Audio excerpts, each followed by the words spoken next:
అస్సలాముఅలైకుం వరహమతుల్లాహి వబరకాత్. అవుజుబిల్లాహి మినష్ షైతానిర్ రజీం. బిస్మిల్లాహిర్ రహమానిర్ రహీం. శాపగ్రస్తుడైన సైతాను బారి నుంచి సృష్టికర్త అయిన అల్లాహ్ యొక్క రక్షణని, అల్లాహ్ యొక్క సాయాన్ని, రక్షణ వేడుకుంటూ ఉన్నాను. ఆమీన్. అల్లాహ్ ప్రవక్త ముహమ్మద్ సల్లల్లాహు అలైహి వసల్లం గారిపైన శాంతి సేవకాలు కురిపించండి వల్ల ఆమీన్. మనం ఖురాన్ మరియు హదీసుల ఆధారంగా ఇస్లాంలో తౌహీద్, రిసాలత్, ఆఖిరత్ అనే ఈ యొక్క పదాలని ఎక్కువగా వింటూ ఉంటాం. వీటి యొక్క అర్థాన్ని మనం ఒకసారి చూడడం కోసం ప్రయత్నిద్దాం. ముందుగా తౌహీద్. తౌహీద్ అంటే దైవ అస్తిత్వం. రిసాలత్ అంటే ప్రవక్తత్వం. ఆఖిరత్ అంటే పరలోక జీవితం. తౌహీద్ అంటే అల్లాహ్ ఒక్కడే అని నమ్మటం, సృష్టికర్త, పోషకుడు మరియు ఆరాధనకు అర్హుడు అల్లాహ్ మాత్రమే అని విశ్వసించడాన్ని తౌహీద్ అంటారు. దేవుడు, భగవంతుడు, సృష్టికర్త, కరుణామయుడు, ప్రభువు, దాత,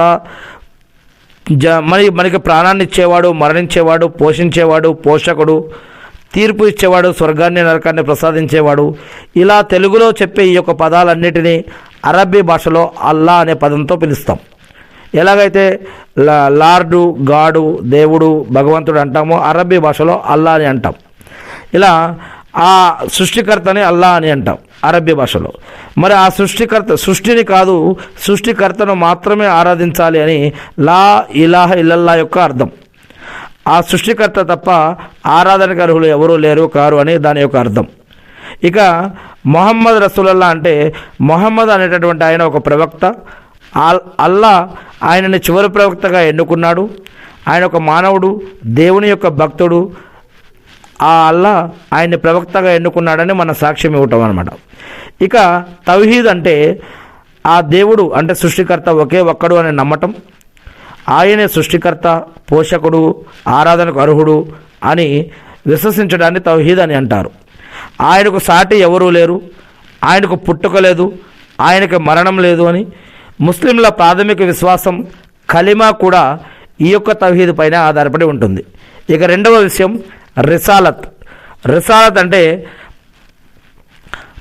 అల్లాహ్ అనేక యుగాలలో, చరిత్రలలో అనేక మందిని ప్రవక్తలుగా ఎన్నుకున్నాడు. మానవుల్లో నుంచే వారి భాషల్లో నుంచి ప్రవక్తలను ఎన్నుకొని వారికి గ్రంథాలు, కొంతమందికి గ్రంథాలు కానీ, కొంతమందికి అద్భుతాలు, కొంతమందికి మహిమలు, కొంతమందికి వహీ ఇలా ఇచ్చి అక్కడున్నటువంటి మానవులకి చట్టం, న్యాయం, ధర్మం, జీవన పద్ధతులు, ఆరాధన పద్ధతులు, జరిగినవి, జరుగుతున్నవి, జరగబోయేవి, జరగాల్సినవి, స్వర్గము, నరకము ఇలాంటి దానికి సంబంధించిన విషయాలు, జ్ఞానాన్ని ఆ యొక్క గ్రంథాల ద్వారా ప్రవక్తలకు ఇచ్చి ప్రవక్తల ద్వారా మానవాళికి తెలియజేయమని చెప్పేవాడు.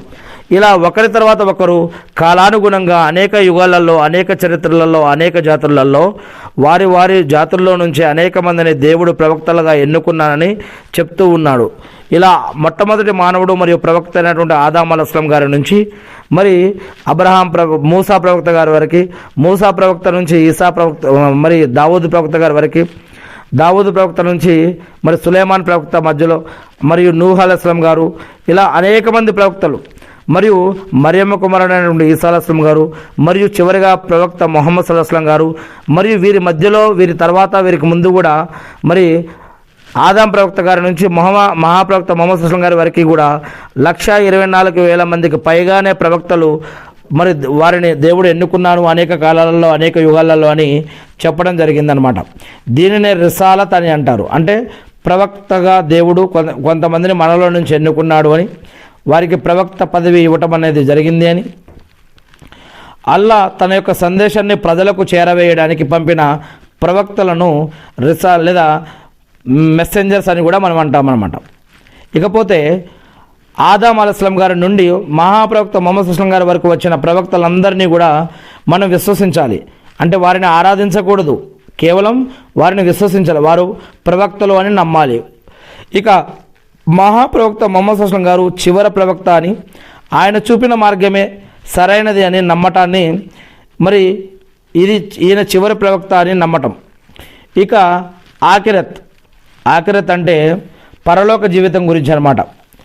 మనం ఇప్పుడు జీవించి ఉన్న జీవితం ఆధారంగా దేవుడు ఒకానొక రోజు మళ్ళా మనందరినీ కూడా తిరిగి లేపి మన యొక్క కర్మల ఆధారంగా దేవుడు స్వర్గం మరియు నరకం అనేది ఇస్తాడు. అటువంటి తీర్పు దినం, జడ్జిమెంట్ డే, ప్రళయ దినం ఖచ్చితంగా ఉంది. ఈ యొక్క విషయాన్ని ఆఖిరత్ అని చెప్తారు. ఆఖిరత్ అంటే మరణానంతర జీవితం లేదా పరలోకంపై నమ్మకం. ఈ ప్రపంచం కేవలం ఒక పరీక్షా కేంద్రమని, అసలైన జీవితం మరణం తర్వాతే మొదలవుతుంది అని దీని యొక్క అర్థం. తీర్పు దినాన, జడ్జిమెంట్ డే రోజు ప్రతి ఒక్కరూ తమ పనులకు దేవుని ముందు జవాబు చెప్పుకోవాల్సి ఉంటుంది. పుణ్యాలు మరియు పాపాలు, మంచి పనులు చేసిన వారు స్వర్గానికి జన్నత్, చెడు పనులు లేదా పాపపు కార్యాలు లేదా తప్పులు చేసిన వారు నరకానికి జహన్నం వెళ్తారు అని నమ్మటం అన్నమాట.